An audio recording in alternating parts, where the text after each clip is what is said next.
Our bodies merge together like war sex machines, just like Johnny Cash. Behold the last, slow or fast, we've done it everywhere, man, if you know what I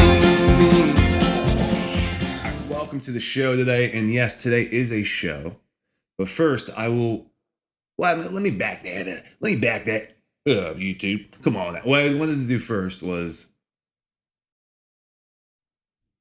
grazie.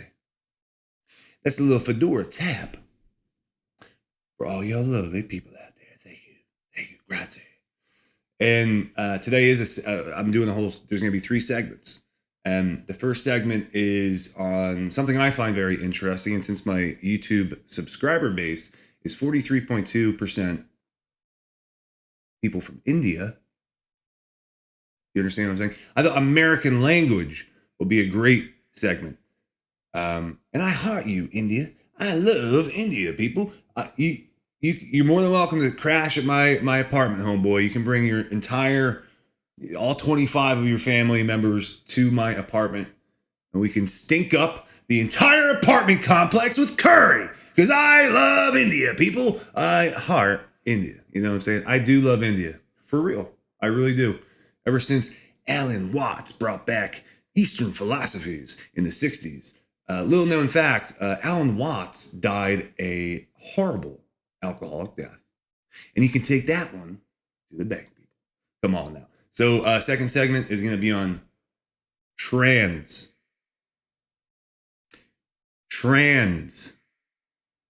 That's the second segment.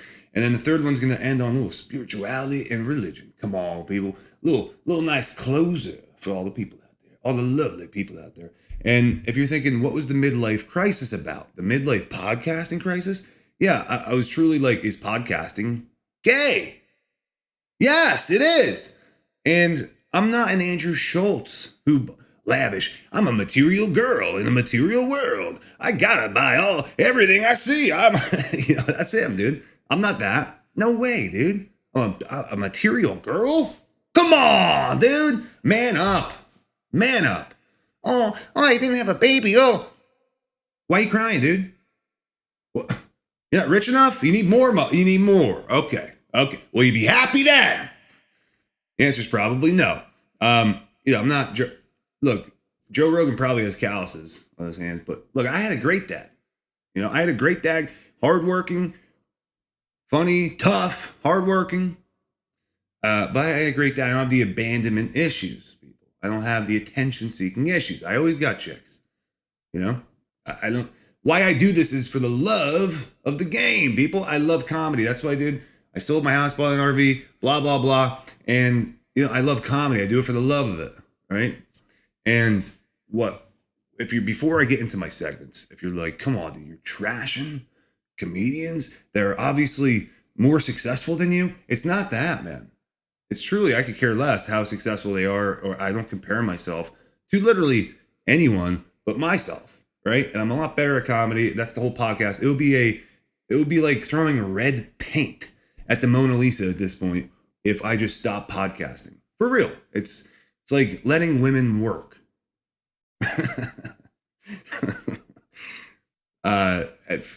Who's your favorite woman comedian? Gotcha. The women really I listen to women podcasters. They really have a good pulse of what's going on, especially during COVID, especially gender rights. They really had a good pulse on the last election. They really have a good pulse on feeding their kids healthy food. Yeah. Okay. Enough of that. But yeah, man, what it really is like Kill Tony show. I went down to Austin. 99% people go there to do that.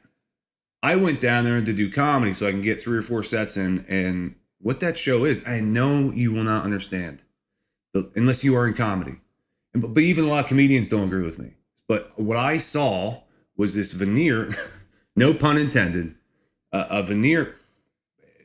It was like if you look behind the curtain at Oz, you see what's going on. I was on the outside looking in because I wasn't doing it. I wasn't interested in the show whatsoever. And what it is exploitation of younger comedians. It's exploiting younger comedians that are maybe open micers. They don't understand what's going on, right? And they're they're exploiting these younger comedians to profit off of them, laughing directly at them. Some with disabilities, this is the truth. This is what's actually going on.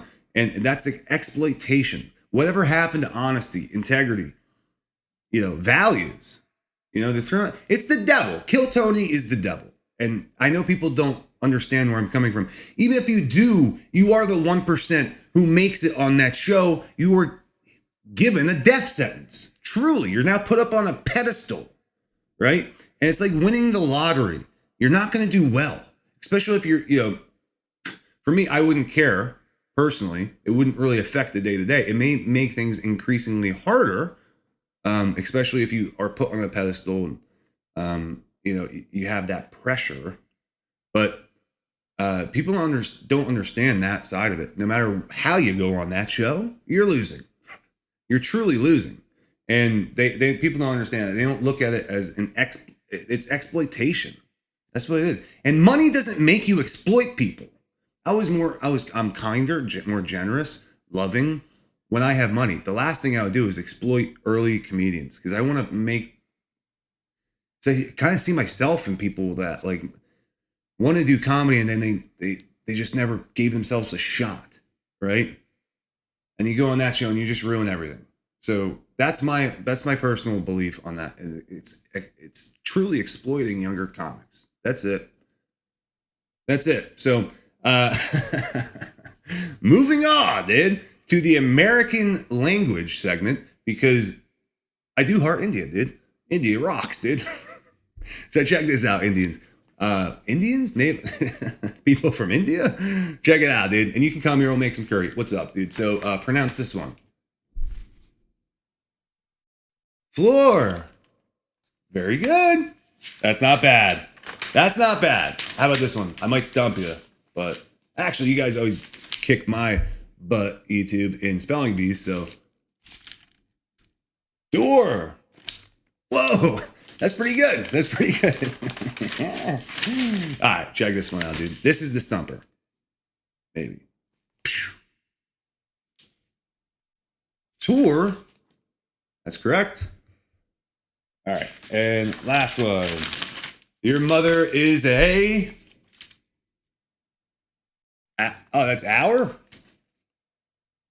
Hour. The H, why put the hour? It's still hour, though? H? So the H is meaningless? What? American language don't make a lick of sense, people! God! And you know what else doesn't make a lick of sense? Trans. Come on! That's a nice little segue. If I don't say so, that's a good segment, and it's a good seg. No matter which way you spin it, dude. H, no H. It's a good seg. And trans don't make a lick of sense. Here's why. Who are you trying to attract? Literally. That's what I want to know. No one has asked that question yet. Who are you trying to attract? Do you think that they like multiple genitalia? Like, do you have so if a man transitions to a female, right? And people say they can get pregnant. Bonkers. Truly that's insane. First of all. But second of all, say you're really into a trans, really digging her. And you're trying to please her, right? You're trying to please her now. Sexually in the bed. And you got to ask the questions like, do you have a birth canal? Do you have a G-spot? Do you have a G-spot? Do you have a clitoris? Do you have multiple anuses or something? I don't, too crazy for me to understand. What's going on? Do you have what is the clit turn into it? What is going on? What truly is, I want to know on an anatomical level, how you transition. How is this feasible? Like, are you Frankenstein? What is going on? Is it a monstrosity? I want to see it. Do you have a,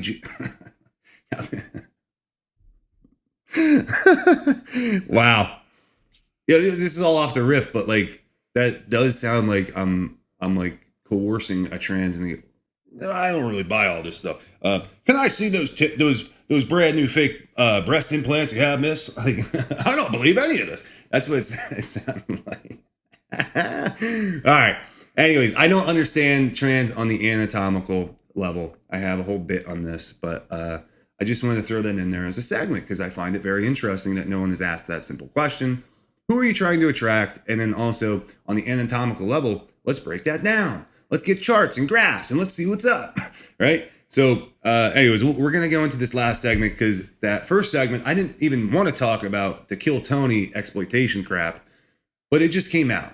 It just came out, people. A lot of this is like I said, if I didn't do these podcasts and I don't plan, there's a little bit of planning that goes involved. Not much. I'm a simple man. That's why I need the anatomical breakdown of the trans. I'm not a material girl, like with a bunch of writers stealing bits. So lastly, we're going to break this down because maybe we all need a miracle with what's going on in the entertainment business because, women don't have a pulse on what's going on, right? Who's your favorite comedian? And by the way, I don't think anyone has a pulse on what's going on right now. Truly. That's the truth. You will not hear anyone say that we have no idea what's going on. Well, that's the truth. No one does. That I don't have a pulse, and that's very rare for me not to have a pulse on the collective. What's going on? I'm a systems guy. I can look at big systems and break it down and tell you this is what's going on. Now, if you want me to specialize in one part of the system, I won't do well. I look at the entirety and I can break it down from there. But right now I have no pulse whatsoever. That's true. And it reminds me of when Moses left Egypt, right? It was very difficult to govern people, obviously, right? But the commandments from God were written for the most educated minds, of course, for the simpletons, but also the most occult educated minds of Egypt at that time. Like I was talking about the last podcast, thou shalt not steal is much more deeper. Thou shalt not steal consciousness, reputation, credit, etc. And what I want to break down in this podcast is something I was talking to a rabbi about. And he studied the mystics, the Jewish mystics. It was a fascinating conversation, changed my life. And I'm going to relay this to you now. But when Moses left Egypt and the sea was split, so God split the sea.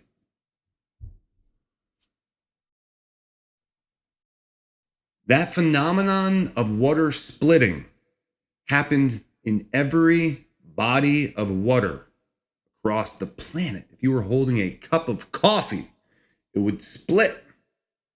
Why?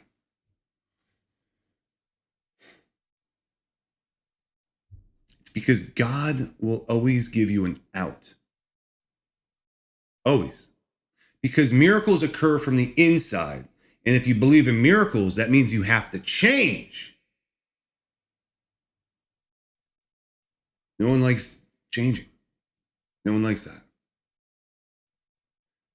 But it's not the outer. So the reason why every body of water split was because you can go, well, it happened everywhere. It's a natural phenomenon. God didn't do that. Well, if you believe that, you're not going to change. You're going to keep doing whatever you were doing in the past. Maybe it's addiction. Maybe it's a love addiction. Maybe it's an emotional addiction. Maybe it's fast food. Who knows, right? You're not going to change. If you believe in miracles, that means you have to change. And that's why God provides the out. Fascinating. It's very deep. I know that may go over people's heads. What I'm trying to relate it to is like, look, we may be in the desert right now, and we may not have a great pulse on what's going on. That doesn't give us an excuse to lose the magic, right? To exploit people in the name of vanity and profit. Don't lose the magic. That's all I'm trying to say. Don't lose the magic. I believe in miracles. I really do. And God is good. 3-segment podcast today, dude. Come on, man. Should I pull a Burt Kreischer, dude? Don't mind the pecs, dude. Don't mind these sick pecs, dude. What? I didn't catch the memo. You can't take your shirt off in formal podcasts anymore? Come on!